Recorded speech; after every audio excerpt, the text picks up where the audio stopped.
This is Majin, and here's some reviews for you.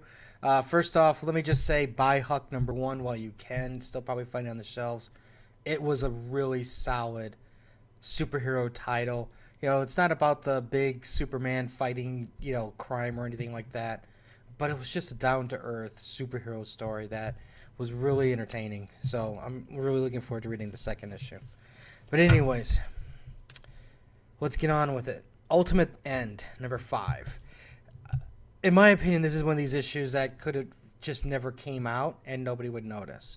I mean, yeah, retailers might, because they might be going, hey, we ordered this book and it hasn't shipped yet.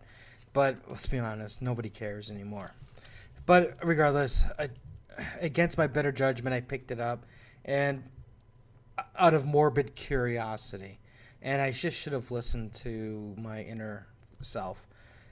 Basically, what you have is just this big battle royal thing going on, and then Miles says, "Hey guys, don't fight because there's a problem here," and he's trying to convey everything that's going on, and it takes the psychics, like Jean Grey and Emma Frost, to be able to express everything that's going on quickly, so people can understand it, and then that's when they realize, hey, they're from two different Earths, Doom 1, and blah, blah, blah.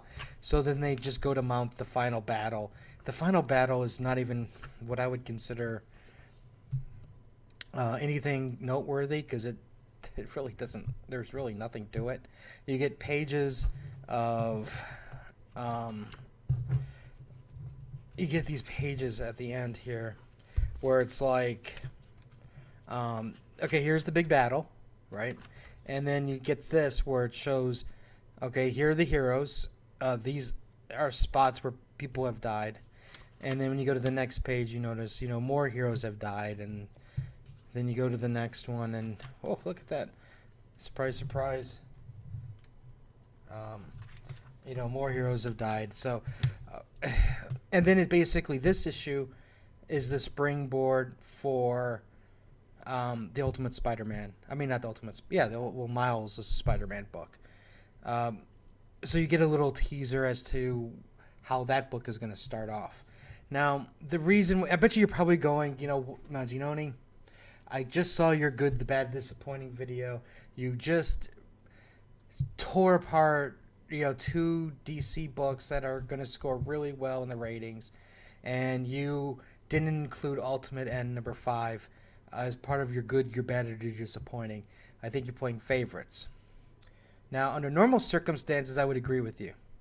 But let me tell you, when a book is utter bullshit, crap, that doesn't necessarily belong in the good, the bad, the disappointing, because this is utter crap.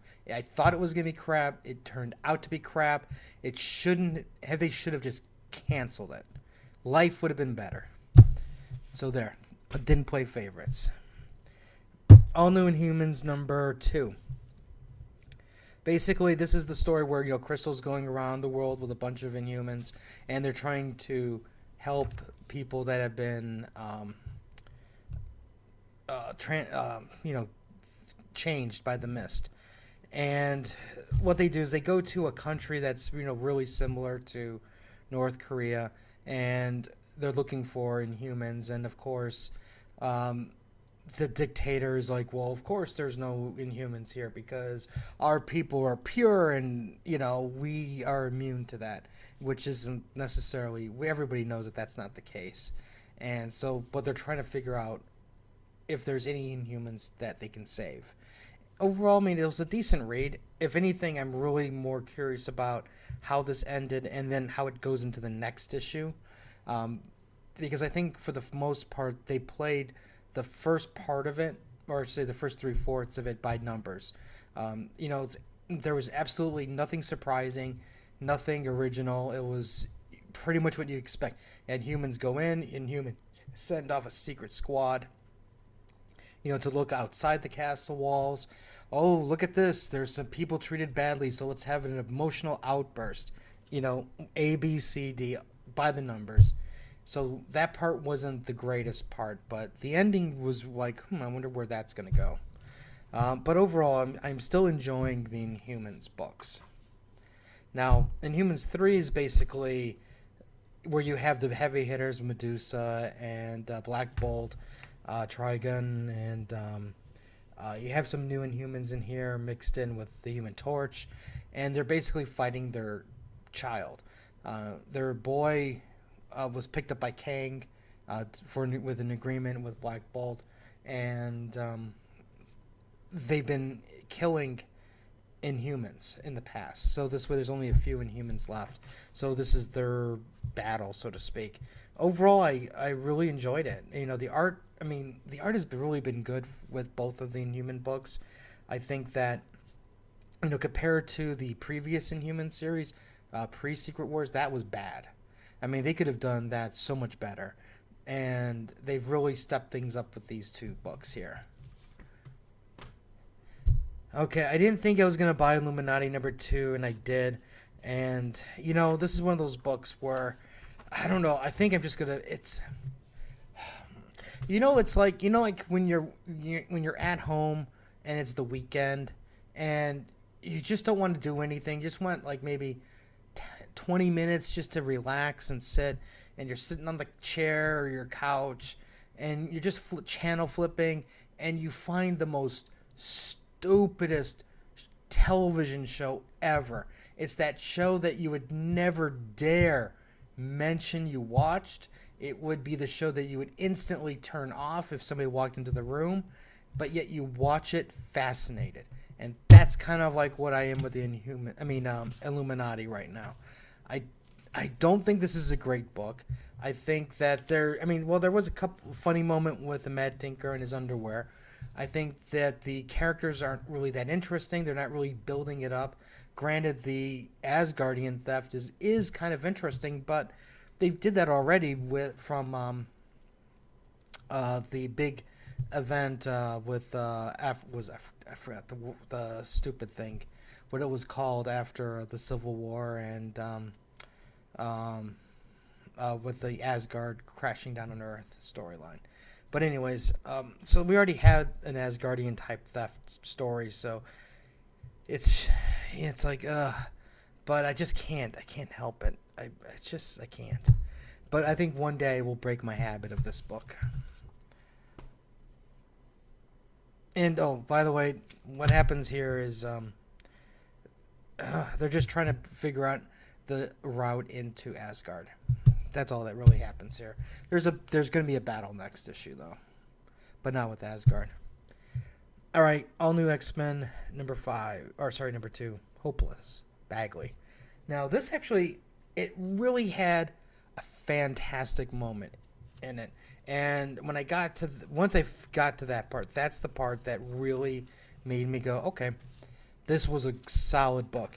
Basically, the campus police come in, they arrest Cyclops and one of the followers of evil Cyclops, and they send him to jail. And keep in mind, this is not a jail. This is like the university jail type thing, where, even though I've never really heard of a university jail system. But anyways, they were going to let the people go. Oh, wait. Never mind. Take that back. That is the police department. They took him to the police department. They were going to let him go after 24 hours, as long as they don't cause trouble. But anyways, the Cyclops is having a discussion with the guy, and the guy's like going, well, you're just this crybaby, and what daddy didn't give you enough attention. And that's when Cyclops just goes off on the guy, and he's like, what are you talking about? I am Cyclops. Cyclops is me. And then he goes into, how do you think I feel when, I was brought in from the past to fix this wrong. It didn't get fixed. And then every time I look at people see me as the evil Cyclops. My friends see me as the evil Cyclops. Everybody I know sees me, and no matter what I do, this is what's going to happen. So how do you think I feel? And that was like this really good moment.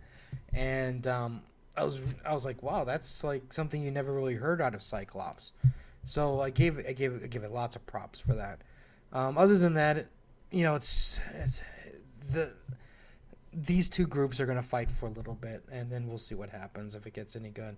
But overall, I really enjoyed it, and the X-Men books have been on point.